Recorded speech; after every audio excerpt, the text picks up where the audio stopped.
He lived where no one dared to come. No letters, no visitors, no past, just wind, silence, and a cabin buried in dust and regret. For nearly 3 decades, this cowboy spoke to no soul, haunted by a name he whispered in the dark, Eliza. People in town said he was dead inside, eaten by something no one dared ask about. But then the knock shattered that silence. Not a traveler, not a sheriff, but a Comanche chief, standing tall, his daughters behind him, and in his hand a secret buried for 27 years. What he said next would break the cowboy's world wide open. Because behind that knock wasn't just a truth, it was blood. It was betrayal. It was family.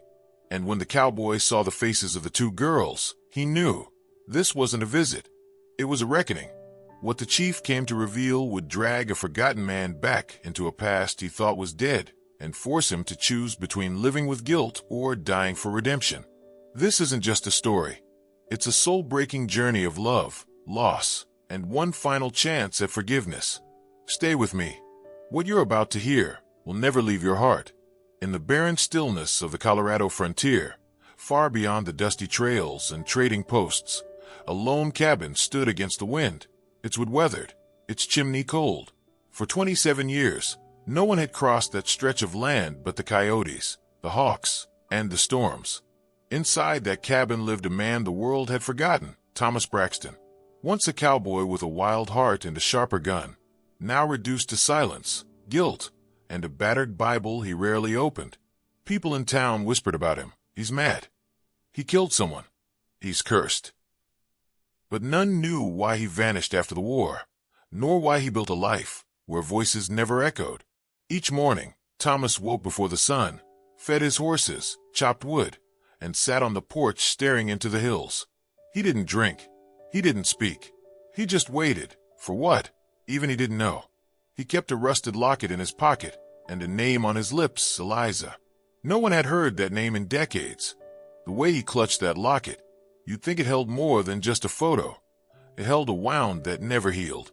But on a dusky September evening, as thunder rolled faintly in the distance and the sky bruised purple and gold, something happened that shattered his stillness.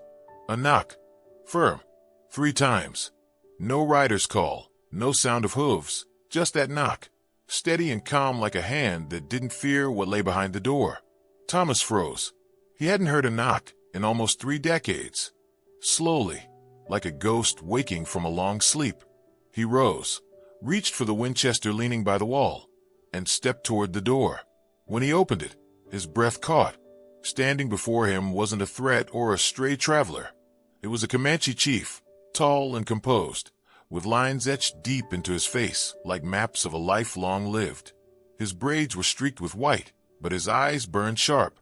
Behind him stood 2 young women, his daughters, Thomas guessed, dressed in traditional buckskin, eyes calm but unreadable. They carried no weapons, no bags, no horses in sight. The chief spoke first. "We do not come for war, Thomas Braxton." The cowboy's hands twitched slightly at the sound of his own name from a stranger's mouth. "We come for truth." Thomas said nothing, his heart thudding in confusion and memory. The chief nodded to the daughters, who stepped forward silently and stood beside their father like sentinels of fate. "You do not remember me, but I remember you. You rode into our lives many years ago. What you left behind, you must now face." Thomas stepped back, eyes narrowing. His mind clawed through decades of fog and blood. He had crossed Comanche lands once, long ago, during the war between settlers and tribes. There had been fire and gunpowder and betrayal, and there had been a woman. He saw her again now, her face in the locket, her scream still trapped in his soul. Eliza hadn't been white. She hadn't been welcome.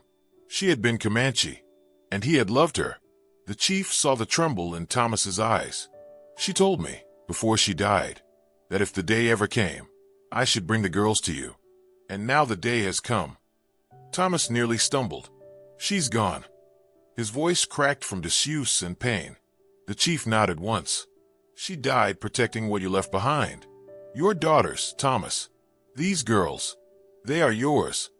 Thomas's knees buckled, and he sat heavily on the porch bench, the rifle clattering to the floor. He stared at the girls, who stood silent, their faces unreadable. One looked about 18, the other maybe 16. Both bore the high cheekbones of their mother, but their eyes, those were his. That same stormy blue that once terrified gamblers in saloons and made young Eliza smile under moonlight. The wind picked up. A hawk screamed overhead, and in that eerie stillness, Thomas whispered, "I never knew. I would have come back." The chief's gaze turned flint-hard. "But you didn't, and she paid the price. You buried yourself in solitude, while she raised your daughters in the shadow of war, exile, and hunger." The younger girl flinched slightly at the word hunger, and Thomas's heart cracked further. I thought she died that night. In the raid. I looked for her, but they told me she'd been taken by another tribe, or killed. I was young, foolish. I believed them. And he stopped, shame choking the words. I ran. The chief said nothing. He let the silence speak. Finally, the older daughter stepped forward. "We don't come to ask for anything, Mr. Braxton. We came to see if you were the man our mother believed you once were." Her voice was soft but unflinching. "And whether we are better off forgetting you or forgiving you." Thomas's eyes welled up, the first tears he'd shed in decades. "I don't know if I can be forgiven. I don't know how to be a father. But if there's anything I can do now, tell me." The chief placed a small woven pouch on the bench beside him, then began by reading what's inside. Her last words. Her truth. "You buried your past, Cowboy, but it has come knocking." And with that, the chief turned, his daughters behind him. But they didn't walk away. They waited. Thomas opened the pouch with trembling hands. Inside, wrapped in faded cloth, was a note in Eliza's handwriting. He recognized it instantly. One line leapt from the page and burned into his soul. "If he ever reads this, tell him I never stopped waiting at the river." The breath left Thomas's lungs like he'd been shot. The river, the place they were to meet if separated. She had waited. While he buried himself in guilt and silence, she had waited. He looked up slowly. The girl still stood there, unmoved. And for the first time in 27 years, Thomas Braxton stood tall, opened his arms, and said, "If you'll have me, I'd like to start now." But that wasn't the end, because what the chief hadn't told him, what still lay buried beneath miles of memory, was a secret that would tear the past wide open. The wind rustled the dry grass as Thomas stood, arms still open, heart cracked wide. The two girls hesitated. They looked at the chief, then at each other. Slowly, the older one took a step forward, her eyes scanning Thomas's weathered face, searching for something familiar, some sign of the man their mother once trusted. Then, with a shaky breath, she stepped into his embrace. The younger followed, more cautiously, her small frame stiff against his chest.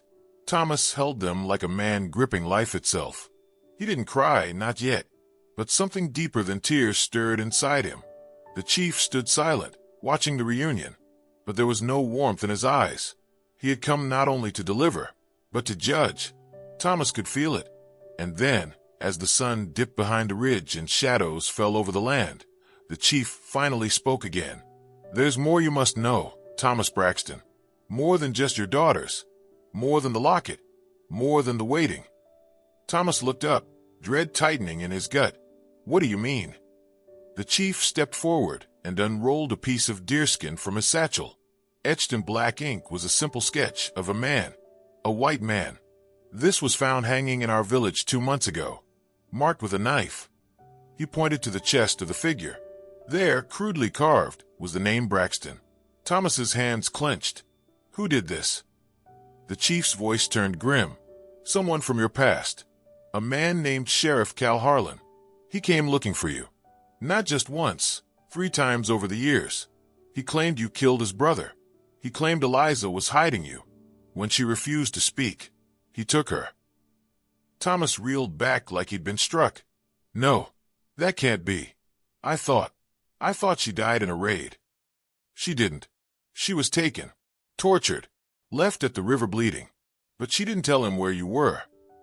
The chief's voice trembled, not with fear, but rage barely restrained.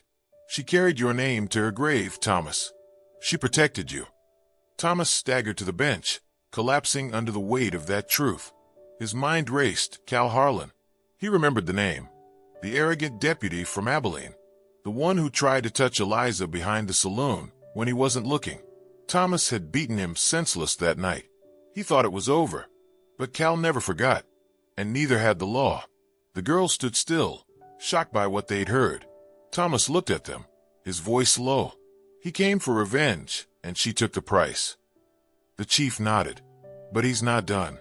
Word is, Harlan now rides with men who burn native villages in the name of justice. And last month, he left a message. He's coming here. For you. And for the girls. The silence that followed was suffocating. Thomas stood slowly, his face like stone. Then let him come. The chief stepped closer, putting a hand on Thomas's shoulder. You buried yourself to escape your past. But your past dug itself up. Now you must face it, or bury your daughters too. Thomas looked at the girls, his daughters. For a moment, all he saw was Eliza, her courage, her loyalty, her sacrifice. Then he looked at the chief. I'll fight, but not just for me, for them, for her. That night, the cabin came alive for the first time in decades. Thomas sharpened knives, cleaned the rifle, fixed the broken shutters. The chief stayed with him, watching silently. The girls helped where they could, though fear lingered behind their eyes. Thomas knew what he had to do, but he also knew the cost. He couldn't undo the years he'd lost, but he could make these ones count. As dawn broke, the sky still gray with dew. Dust rose on the horizon. 5 riders, armed, fast, and leading them was Cal Harlan, his long black coat flapping like a vulture's wings. His face, older now, but twisted with the same hate Thomas remembered. He didn't knock. He just rode up and shouted, "Braxton, come out, or I burn this shack with you in it." Thomas stepped outside alone, rifle in hand, eyes steady. "I'm right here, Harlan. What do you want?" Cal grinned wickedly. "Justice. You killed my brother." Thomas shook his head. "He tried to hurt a woman. I stopped him. A savage woman." Cal spat. "And now you raise brats with her blood? I should wipe all of you from the land." Behind Thomas, the door creaked open. The girls stood there, side by side, unarmed but unafraid. And behind them, the chief, bow drawn, arrow ready. Thomas raised his voice. "You want me? Take me, but leave them out of it." Cal snarled. "That's not how justice works." Then came a sound, a sharp twang. The chief's arrow flew like lightning and struck the man beside Cal, throwing him off his horse. In the chaos, Thomas fired once, clean through the shoulder of another rider. The horses panicked. The riders scattered, and Cal froze. Thomas stepped forward, gun still aimed. "She died because of you. She bled alone while I cursed myself in silence. But I won't let you touch what's left of her. Not now. Not ever." Cal's hand moved, too slow. Thomas fired. The sheriff dropped. The others fled. The storm passed. When it was over, Thomas turned back to the girls, who stood frozen. He dropped the rifle, walked to them, and knelt. "I couldn't save her, but I saved you, and I will keep saving you for the rest of my life, if you'll let me." The older girl nodded slowly. Then the younger stepped forward and whispered. She used to sing about the river. Said one day you'd come. Thomas's voice cracked. "I'm sorry I made you wait." The chief walked over and placed a hand on Thomas's back. "She chose to love you. Even in the end, you were her peace. Now you must be theirs." Thomas looked out toward the horizon. For the first time in 27 years, the land felt alive again. Not just with wind or memory, but with purpose, with family, with truth, and with the final knock answered. The cabin grew quiet as the dust settled. The smell of gunpowder still lingered in the air, but the fear had passed. Thomas stood in the doorway, blood on his hands, not his own, but from a past he could no longer run from. He looked at the rifle, then at his daughters, then at the chief. The war was over, but something deeper had just begun. Inside, the fire cracked for the first time in years. The chief sat at the table, watching Thomas closely. "You fought well," he said, "but now comes the harder part." Thomas nodded. being a father. The girl sat across from him, unsure, their eyes still carrying the weight of survival. He didn't try to force conversation. Instead, he placed the locket on the table and opened it. She gave me this the night we planned to run. I never knew I'd lose her and gain the two of you. The older daughter leaned forward. She spoke about you like a story, one she wasn't sure was real. I wasn't, Thomas whispered. Not until today. They ate together, bread, beans, and silence. But it wasn't empty silence. It was the kind that builds bridges. Thomas didn't ask for forgiveness. He knew he hadn't earned it. But when the younger girl handed him a bowl, without hesitation, he felt something shift. Not redemption, but a beginning. That night, while the girl slept near the fire and the chief stood watch under the moonlight, Thomas walked alone to the river. The same river Eliza had waded by. He stood there, boots sunk in the mud, watching the current flow like time that refused to stop. He knelt, placed a stone where he imagined she might have sat, and whispered, "I'm here now." The wind rustled the reeds as if in reply. A peace washed over him, sharp and unfamiliar. The years he buried in silence couldn't be undone, but maybe, just maybe, they could be rewritten from here. When he returned to the cabin, the chief stood at the door. "Tomorrow we ride back, but they stay." Thomas looked at him, confused. "You trust me?" "No," the chief said, "but she did, and I trust her judgment more than my own." He handed Thomas a pouch. Inside were seeds. Comanche women plant these, where healing must grow. Plant them where her memory belongs. At dawn, the chief left without farewell. Just a glance, firm and final. Thomas spent the day repairing the fence.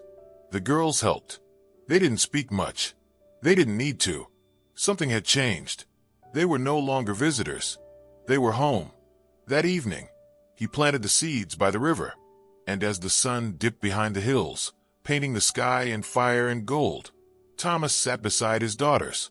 No longer a ghost, no longer buried. The knock had come. The truth had been told. And finally, after years of silence, the cowboy had someone to speak to. And someone who listened.